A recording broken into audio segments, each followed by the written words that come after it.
Sobre propriedades no geral, temos o IPTU, que é sobre as áreas urbanas. A taxa pode ter aumento progressivo, que significa que aqueles que possuem imóveis mais valiosos pagam uma alíquota maior.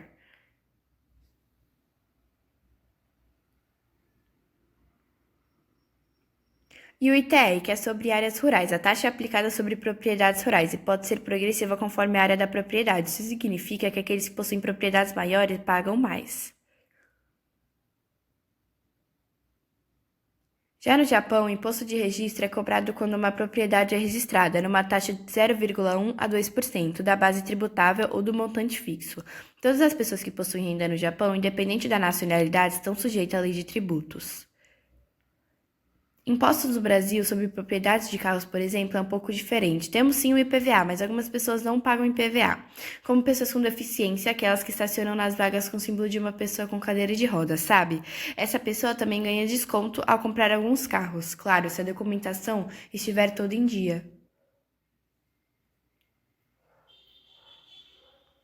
Muitos parecidos com o IPVA, o Imposto sobre a Propriedade dos Veículos Automotores, o Japão também tem a sua forma de tributar, por província, como no Brasil, onde é estadual. Um QI para uso pessoal tem tributação de 10.800 ienes, enquanto para uso de transporte vai de 3.800 ienes, por exemplo. A herança, quando pensamos em herança, achamos muitas vezes que o dinheiro apenas aparece na nossa conta após a morte do seu conhecido, mas não acontece bem assim. Independente da forma que esse dinheiro cai em nossa conta, nós precisamos pagar impostos ao governo para conseguir receber esse dinheiro. No Brasil, o nome desse imposto é ITCMD. O Imposto de Transmissão de Causa de Morte e Doação. Esse imposto é aplicado sempre que um bem de valor é repassado a outra pessoa sem nenhuma cobrança, diferente de uma venda, por exemplo. Já no Japão, as taxas de impostos variam de 10 a 55% do valor dos ativos totais. O valor básico de discussão é 30 milhões de ienes mais 6 milhões por herdeiro. A taxa de imposto sobre doação é de 20%, além dos limites de 25 milhões de ienes. O valor do imposto sobre doações pagas no Japão é considerado um pagamento antecipado passivo da herança futura. Renda. Renda. No Brasil, boa parte dos impostos arrecadados acontecem sobre consumo em vez de sobre renda e patrimônio. Enquanto entre os países da OCDE, o consumo respondeu em média 32% da arrecadação tributária. Segundo os dados de 2020, no Brasil, essa porcentagem foi de 42% no mesmo período e 40% em 2022. Todas as pessoas que possuem renda no Japão, independentemente da nacionalidade, estão sujeitas à lei de tributos, devendo pagar uma determinada porção de impostos. A cobrança dos impostos todos os assalariados é feita através de desconto na fonte, ou seja, já é descontado do trabalhador antes dele receber o salário. No caso dos estrangeiros, o desconto é feito da mesma forma. O imposto de renda progressivo do Japão tem uma taxa máxima de 45% para aqueles que ganham pelo menos 5 bilhões de ienes. A carga tributária aumenta de 2 a 3%. O Brasil, sendo conhecido por ter empresas boas pagadoras de dividendos, a Bolsa de Valores brasileira contempla companhias que superam os 20%, 30% e até 50% do patamar proporcional de pagamento de proventos, ou dividendo yield.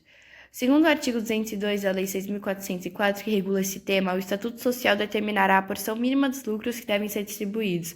Muitas empresas, no entanto, adotam um percentual mínimo de 25%, mas existem outras que adotam mais ou menos. Não há um limite mínimo exato estabelecido por lei. Dessa forma, considerando a legislação brasileira e a prática das empresas brasileiras, não é muito difícil encontrar empresas que pagam dividendos atrativos aqui no Brasil.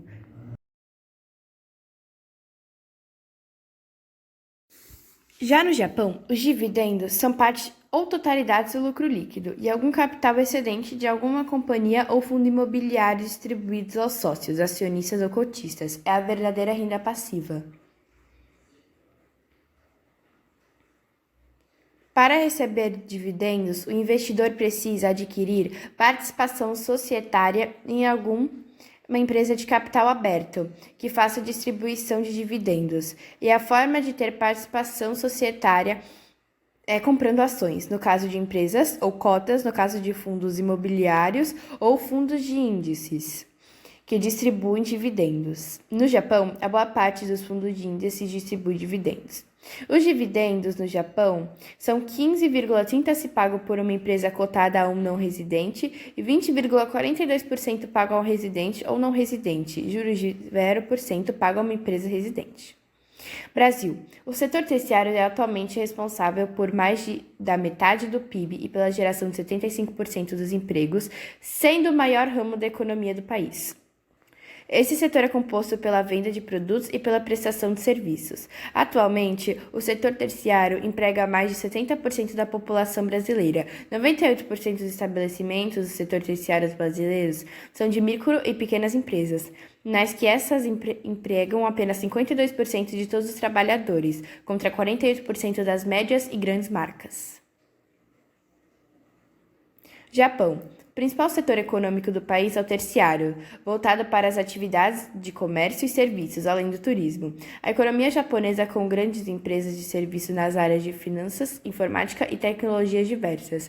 As empresas japonesas geralmente recrutam trabalhadores imediatamente após o término da escola ou universidade, sem exigir que eles tenham aptidões específicas para o trabalho, embora habilidades básicas sejam essenciais. As companhias oferecem oportunidade de adquirir experiências ou investem em educação e treinamento profissional.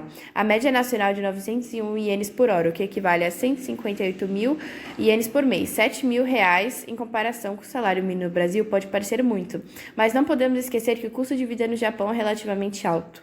Esse foi o fim do nosso trabalho comparando os impostos do Brasil e do Japão.